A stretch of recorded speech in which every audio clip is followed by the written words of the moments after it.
ఏమొచ్చింది?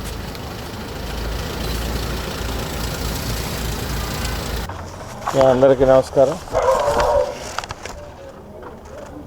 జనవరి 24వ తారీఖున ఏదైతే 240 పనులు 27 కోట్ల రూపాయలతో 26 డివిజన్లో మనం స్థాపన చేయించాము. ఆ వర్కులన్నీ కూడా ప్రతిరోజు కూడా ఎమ్మెల్యే గారు కానీ ఎమ్మెల్యే గారి ఆఫీస్ కానీ అదేవిధంగా ఎక్కడికక్కడ డివిజన్ కూటమి నాయకులు ప్రజలందరూ కూడా ప్రతిరోజు కూడా పర్యవేక్షిస్తున్నాం. దానిలో భాగంగా ఈరోజు 27వ డివిజన్లోని చంద్రమౌళి నగర్లో ఏదైతే సిమెంట్ రోడ్ నడుస్తుందో దాన్ని కూటమి నాయకులతో స్థానిక ప్రజలతో అధికారులతో కలిసి కూడా పర్యవేక్షణ జరుగుతుంది.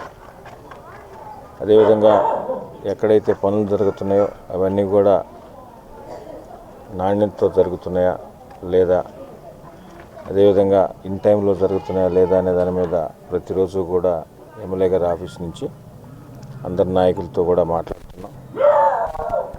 ఏదైతే గౌరవ ముఖ్యమంత్రి శ్రీ నారా చంద్రబాబు నాయుడు గారి ఆశీస్సులతో నెల్లూరు రూరల్ నియోజకవర్గంలో అభివృద్ధి పనులు జరుగుతున్నాయో దానిలో భాగంగా 240 వర్కులు ఏదైతే శంకుస్థాపన చేసుకున్నామో ఇప్పటికే దాదాపు 235 వర్కులు కంప్లీట్ అయినాయి.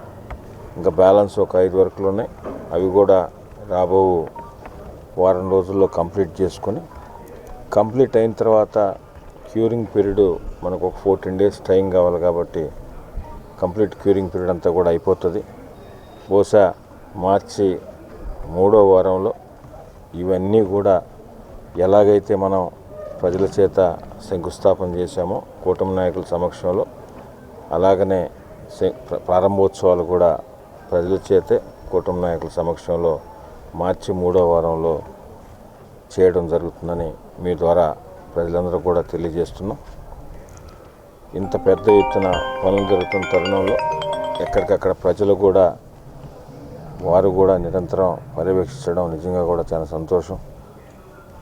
ఈ ప్రభుత్వం అధికారంలోకి వచ్చిన తర్వాత కూటమి ప్రభుత్వం, తెలుగుదేశం, జనసేన, బీజేపీ ప్రభుత్వం అధికారంలోకి వచ్చిన తర్వాత ప్రత్యేకంగా 27వ డివిజన్కి సంబంధించి 1,80,00,000 రూపాయలతో వివిధ రకాల అభివృద్ధి పనులు చేయడం జరిగింది. ఇవిగాక ఇటీవల కాలంలో ఎమ్మెల్యే గారు వచ్చినప్పుడు, శ్రీధర్ గారు వచ్చినప్పుడు కానీ అదేవిధంగా మేము పర్యటనలు చేసినప్పుడు కానీ ఇంకా కూడా కొన్ని డ్రైన్ రోడ్డు చెప్పారు. అవి కూడా అతి త్వరలో అవి కూడా శాంక్షన్ చేయడం జరుగుతుందని మీ ద్వారా ప్రజలకు తెలియజేస్తూ ఈ ప్రభుత్వం గౌరవ ముఖ్యమంత్రి నారా చంద్రబాబు నాయుడు గారు కానీ డిప్యూటీ సీఎం పవన్ కళ్యాణ్ గారు కానీ యువనేత నారా లోకేష్ గారి ఆధ్వర్యం తర్వాత ఈ ప్రభుత్వంలో గౌరవ ప్రధానమంత్రి శ్రీ నరేంద్ర మోడీ గారి ఆశీస్సులతో జరుగుతున్న ఈ ప్రభుత్వంలో లక్ష్యం ఒకటే. ఏదైతే సంక్షేమ పథకాలు ప్రభుత్వం మాట ఇచ్చిందో ఆ రోజు చంద్రబాబు నాయుడు గారు కూటమి నాయకులందరూ కూడా మాట ఇచ్చారు. అవన్నీ అర్హులైన ప్రతి ఒక్కరికి అందిస్తూ అదేవిధంగా అభివృద్ధి నెల్లూరు రూరల్ నియోజకవర్గంలో మా లక్ష్యం ఒకటే, అభివృద్ధి నిరంతరం జరగాల. ప్రజలకు అవి కూడా ఎక్కడికక్కడ కూటమి నాయకులు ప్రజల్ని సమన్వయం చేసుకొని ప్రజల సలహా సూచనల మేరకు ఎక్కడెక్కడ రోడ్లు కానీ, డ్రైన్ కానీ, డ్రింకింగ్ వాటర్కి సంబంధించి కానీ, కరెంటుకు సంబంధించి కానీ నిరంతరం కూడా పర్యవేక్షించుకుంటూ అభివృద్ధి జెండా అజెండాగా పనిచేస్తున్నాం.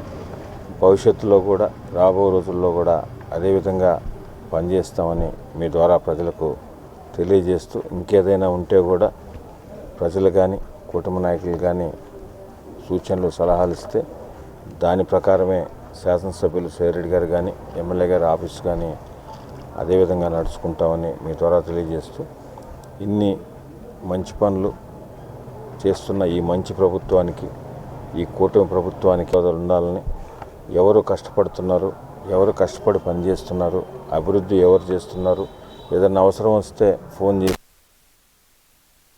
దృష్టిలో పెట్టుకోవాలని కూడా ప్రజలందరికీ కూడా విజ్ఞప్తి చేస్తూ ఇంత మాకు ఈ ప్రభుత్వంలో ఒక మంచి అవకాశం ఇచ్చి ఇంత అభివృద్ధికి తోడ్పడుతున్న మరొక్కసారి గౌరవ ముఖ్యమంత్రి చంద్రబాబు నాయుడు గారికి, స్థానిక గౌరవ మంత్రివర్యులు మున్సిపల్ శాఖ మంత్రులు పొంగూరు నారాయణ గారికి, మరొక మంత్రివర్యులు రామనాయుడు గారికి, పార్లమెంట్ సభ్యులు వేమిరెడ్డి ప్రభాకర్ రెడ్డి గారికి, జిల్లా పార్టీ అధ్యక్షులు అదేవిధంగా శాసన మండలి సభ్యులు వేద రవిచంద్ర గారికి, అదేవిధంగా మిగతా పెద్దలందరికీ కూడా పేరు పేరున నెల్లూరు రూరల్ నియోజకవర్గం ఎమ్మెల్యే గారి పక్షాన, నియోజకవర్గం ప్రజల పక్షాన ప్రతి ఒక్కరికి కూడా పేరు పేరున ధన్యవాదాలు, కృతజ్ఞతలు తెలియజేస్తున్నాను.